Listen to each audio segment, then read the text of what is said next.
Hi everyone, in front of me I've got Honor X8A and let me share with you how to enable the Nightlight or Eye Comfort mode.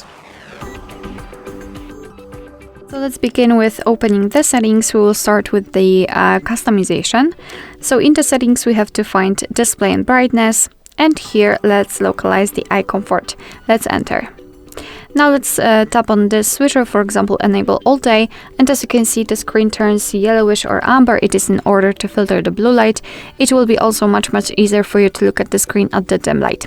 You can change the intensity of that feature by going to the left with this switcher, and by going to the right you can make it warmer, so set it just like you want to. You can also schedule this option. Just tap on this switcher, and here you can freely choose the start and the end time, so your device will apply the eye comfort accordingly, up to you. So this is the customization of this mode, and if you want to have much faster access to it, just unroll the top bar. Let's unroll them fully, and here we've got the icon eye comfort. We can turn it on and off just by tapping on it. Alright, so that will be all. Thank you so much for watching. I hope that this video was helpful, and if it was, please hit the subscribe button and leave the thumbs up.